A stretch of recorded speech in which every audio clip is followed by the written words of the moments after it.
We are live. We are live. We are live. Did I say welcome to the main event? I'm not too great, bro. You mad? Oh, man. Behave before you talk about what I'm talking about, yeah? Well, it's small cast, so it's not like I have a cast of thousands to choose from. I thought all three of them were so fantastic. Like, casting a family is interesting because there's a certain dynamic you need.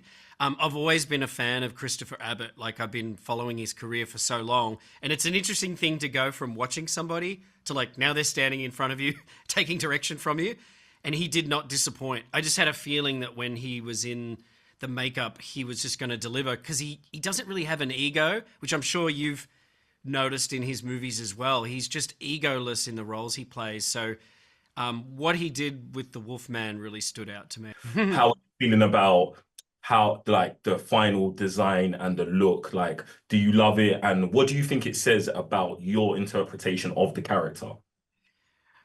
I mean, this whole thing was a labor of love. Like Arian Tushin, our makeup artist, is one of the world's best prosthetic makeup artists. And he's a true artist. Like, he approaches prosthetic makeup the way an artist approaches a sculpture. He is so particular about it. He's never happy. He wants it to be perfect, and he can never get to that level of perfection. So I'm just so excited that people are seeing what we did together.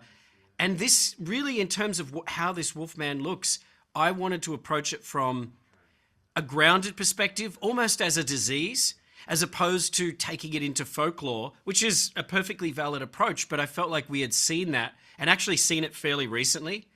So I was like, okay, I don't need to do that version. I can create the Leigh Whannell version, and I'm really happy with it. I'm just excited for people to see it. No, it's actually amazing. I love the balance that, I mean, you say that you leaned one way, but I feel like you actually provide a great balance between what we're facing in society, or was facing in society, and folklore, and the balance between that and folklore in the actual universe of the film. That's what I think you actually did amazingly. Oh, that's great. I'm glad to hear you say that. That's what I took away. That's great. I love that. I mean, everyone's going to take away their own version of it, but what you took away is hopefully what I can. If you've done your job well, you're giving people what they came to the theatre for, whilst also tweaking it a bit so they leave the theatre going, "Oh, I didn't really expect that, but I loved it." You know, that's the job. You did some really interesting stuff with your jump scares that I personally really liked. How do you go about thinking about a jump scare or subverting expectations with the jump scare? It's an interesting question because this term jump scares seems to have become more prevalent in the last decade. You know, if you go back and watch a horror film from the 70s or 80s, you're not seeing jump scares in The Shining. You know, it's not a thing. But you know, I wrote the 3 Insidious movies, so I feel like I've done my time in jump scare school, and it's one of the tools in the horror toolbox. But for me personally, having worked on so many horror movies, I feel like the thing that I have to do is subvert it, because jump scares can be lazy, they can be cheap. For me, it's not about a jolt. That's not what I want. I want tension, and then maybe that tension gets released. But if you're going to release the tension, it has to be earned. Like, I always want to earn that moment when everybody screams. So that my approach to it is, what can I do differently in a way where this doesn't feel lazy or cheap or forced? The sound design in this it's nasty work. Like, it's amazing. Like, what do you think it adds to the experience, and why did you lean in so hard with sound design here? Well, first of all, I leaned in because I love sound design. It's actually my favorite part of the filmmaking process, which I haven't heard a lot of other directors say that. But for me, you know, being on set can be really stressful. You're racing against the clock. When you're writing, you know, you're pushing a boulder up a hill, trying to get a script out. When you're in sound design, it's just pure creativity.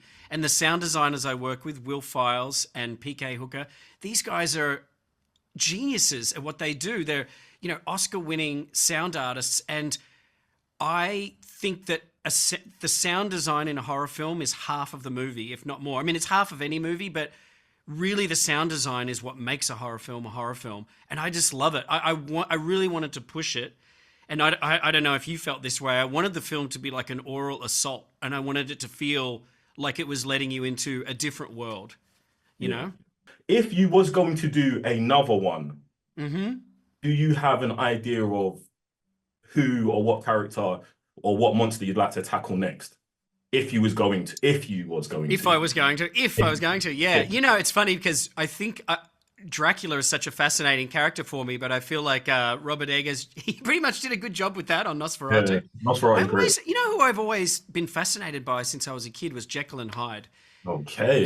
That story of the villain and the protagonist being the same person has always been super interesting to me since I was a kid. So, you know, if I was to do another one, that always feels like something that needs to be... I mean, when was the last time you saw a really well done Jekyll and Hyde story? No, that's definitely up your street from like what you've been doing. And that's a great as well. All right, like I said, really tough questions now. Favorite superhero? Batman. Okay. Oh man, that's tough. Favorite Batman film? Oh, okay. Batman Begins, even more than The Dark Knight. It's close, but I loved what Chris Nolan did with that first film. I'm not gonna hold you up with that. You're not gonna judge me for Batman Begins?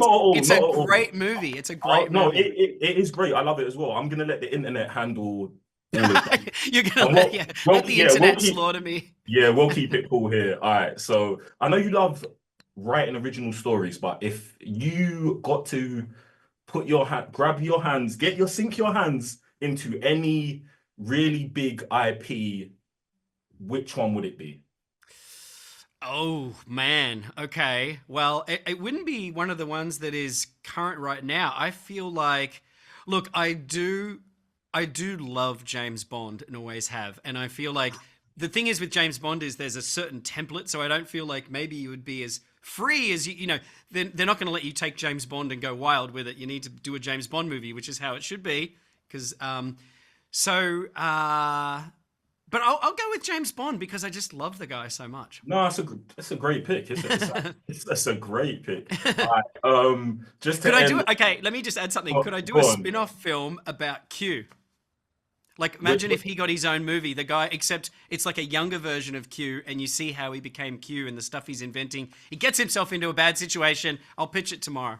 And then James has just got a cameo in it. I'm telling you, he's in the background. He's helping, or Moneypenny, somebody's helping him in the background, and he's got to use his wits like MacGyver and his suitcase full of gadgets to get out of trouble. Will your next film be in the horror genre? I've actually been thinking I should not do a horror film.